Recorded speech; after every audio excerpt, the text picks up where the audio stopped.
Welcome to the knowledge sharing session of virtual functions. Myself Ashwin. So today we are going to learn about an object-oriented programming concept, virtual functions. So what are the prerequisites for a virtual function concept? It's inheritance and polymorphism. What is inheritance? It's all about reusability of the code. Say we have a base class which is having certain features. We have a derived class which is inherited the features of the base class in derived class. That is inheritance. Reusing the features of a base class. Reusability. So then what is a polymorphism? Polymorphism is all about single interface and multiple methods. We have same function name. We are providing different implementations for the same function. That is single interface and multiple methods. Coming together, both inheritance and polymorphism forms the virtual functions concept. We'll consider an example of inheritance. We have a base class which is having a feature function 1. So we have two derived classes which has been inherited from the base class.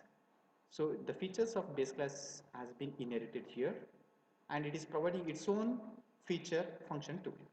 Same with the derived 2, its base class feature has been inherited and it is providing its own feature function 3. Now what we can do is we create an object of derived 1 or derived 2. We would be able to call either function 1 or function 2, which means through the derived class object we would be able to access the features of derived class as well as the base class. So this is what we have learnt in inheritance. Now considering this as an example where we want to control the derived class features through the base class. It is just like parents controlling the children. So now parents feature has been inherited. Now parent want to control its own feature with a new implementation provided in derived 1 and derived 2. So how we are going to achieve? That is through the base class pointer concept. So now we are trying to achieve control the functionality 1 which is provided in derived class through the base class point. So either with the derived 1 or derived 2. We would like to control the new implementation provided in the derived class through the base class pointer. This is what we are trying to achieve using virtual functions. Now let's see what is a virtual function. A virtual function is a member function that you expect to be redefined in derived classes. The derived class object will be referenced through a base class pointer or reference. So the derived class object will be referenced through the base class pointer concept.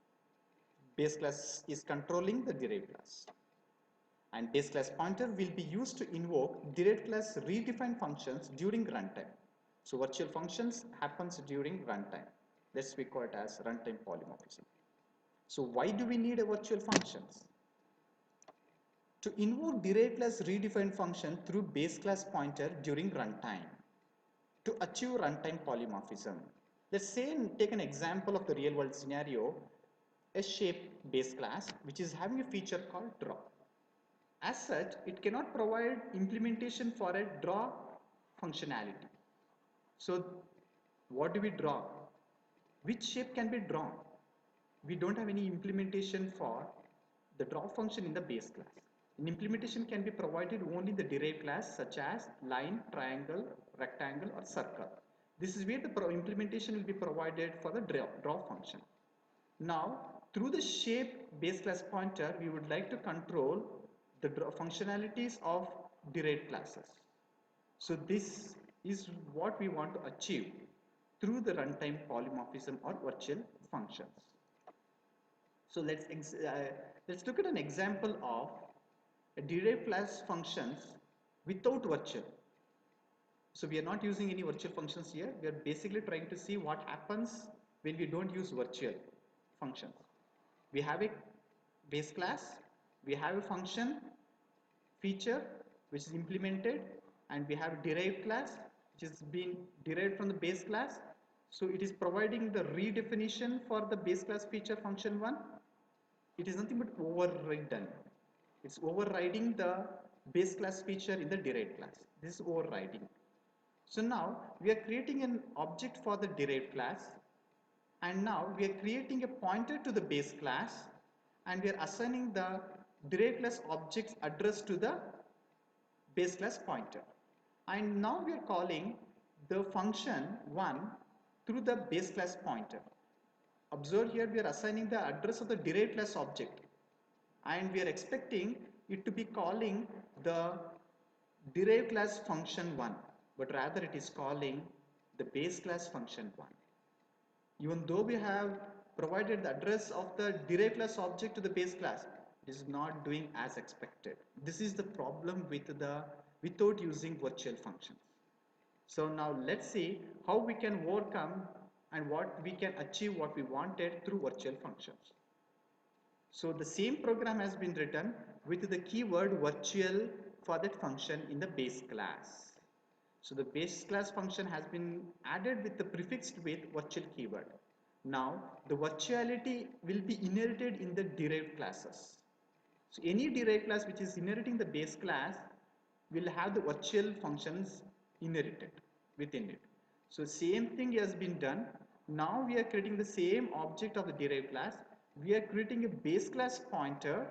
It's a base class pointer assigning the address of the derived class object, and now we are calling the function. If you are observing, it is calling what we wanted. So derived class objects function is what gets called when we use virtual function. So this is what we achieved and this is what we wanted. Now let's see how the addresses are mapped when we don't use virtual functions. What is going wrong and what is going right with virtual functions?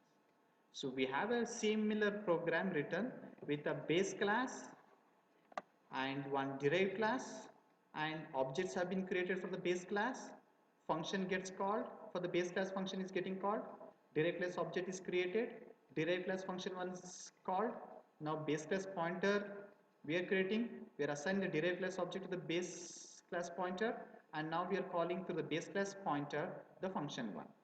So now let's see how is the address or memory gets mapped. If you're observing, an object of B is created with address 1000, an object of D which is created with the address 2000. So derived class object has its own feature function 1, not its own, it's derived feature 1, derived objects function, and we have base class feature in the derived class object. This is how what is seen. So derived class has a base class feature in it. Now let's see what exactly we are trying to achieve. We are assigning the address of the derived class object to the base class pointer. 2000 is assigned to the pointer. So now let's see what exactly how it's getting called. Function 1, base class object function 1. If you call, it will call the base class function 1. So derived class function 1, it is calling the derived class function 1. Now what exactly this is getting called? It is calling the base class function 1. Since we are not used the virtual functions here, it is calling the base class function 1. It is calling the base class function 1. Why? It is because pointer is of type base. So it's a type of base and it is looking for its own type in the derived class object. So derived class object has a base class pointer type in it, and it is pointing to its own type inside the base derived class. So this is what is happening, and this is why it is calling the base class function here. So pointer is referencing base class type B inside derived class object D. So this is what is the problem without using virtual functions. Now let's see how exactly the virtual functions works when we use it, and what is exactly how it is getting mapped. So same program has been taken, only thing is we are using virtual keyword here, which means we are using virtual functions concept. So how exactly memory gets mapped? So here the different concept has been used called as virtual pointer and virtual table, which means an object of is created with an extra added data member called virtual pointer. So it points the address of the virtual table. So what exactly virtual table consists of? It consists of addresses of the function. So for every object which we are creating, an virtual table gets created, and it will have the functions of the respective object. All functions addresses will be stored in a virtual table. So its virtual table's address will be stored in a virtual pointer. This gets added when we use virtual functions. So virtual pointer and virtual table. So an object of base class has been used, so a virtual table gets created for every object. Similarly, for the derived class object also, it gets created. So we have derived class object, so it has got a base class within it, but along with that it has got a virtual pointer to it. So it is holding the address of the virtual table of its own. So for every object a virtual table gets created. Now address, if you are seeing, it is mapping the address of derived class function. So 8500 is the address, and this is what it gets stored in it. It's getting stored. It is not storing 9000 in it. It's not storing 9000 in it. So another example along with that, we are able to see we have base class which is having two functions, function 1 and function 2. We have a derived class which is generated the functionality of only function 1. Sorry, it has inherited both the functions, but rather it is re-implementing, it is providing the implementation only for function 1. It is not providing the implementation for function 2. Same thing with derived class 2 as well. It is providing implementation only with function 2, not for function 1. So how exactly memory gets mapped? How exactly virtual table gets getting created? Let's observe. So base class function, which is if you create an object of base class, it is having virtual function 1 and virtual function 2. So it will be creating a virtual table for it. So now the address of the virtual table is stored in virtual pointer, and function 1 is holding the address of its own object. So this function is holding the address of its own function. Now this is a common behavior of a base class object. Now considering the derived class object which is getting created and virtual table is getting created, virtual pointer is pointing to it. Now a derived class function has implementation only with function 1. So function 1, it is pointing to the derived class function 1, which is virtual by nature. It is virtual by nature. And function 2, it is calling the base class function. So since the derived class has not redefined function 1, it is still pointing to the base class function. So here with the derived class 2, it's the same thing. So virtual function 2 has been holding in virtual table, which means it gets called the virtual function 2, and virtual function 1 implementation has been not provided in derived class 2, so it is referring to the base class function 1. So this is also with an example. Now let's see the last real world example which we have seen. Are we achieving what we wanted here? So we had a base class shape which is having a virtual function draw. We have a derived class object line, circle and square, which is providing re-implementation for a draw function which has been inherited from the base class. So everyone is provided its own implementation. Now what we wanted are we achieving? Let's see, we are creating an object for line, circle and square, that is L, C and S respectively, the objects. Now we are creating a base class pointer, that is shape pointer, and now we are assigning the address of line.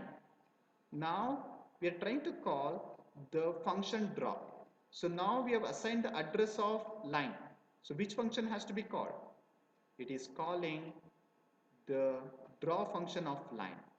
And when we assign the object of C, it is calling circle. When we assign the object of S, it is calling shape. So this is what we wanted, this is what we have achieved through virtual functions.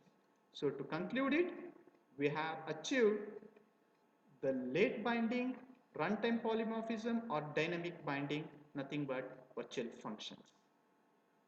Thank you for listening to the knowledge sharing session of virtual functions.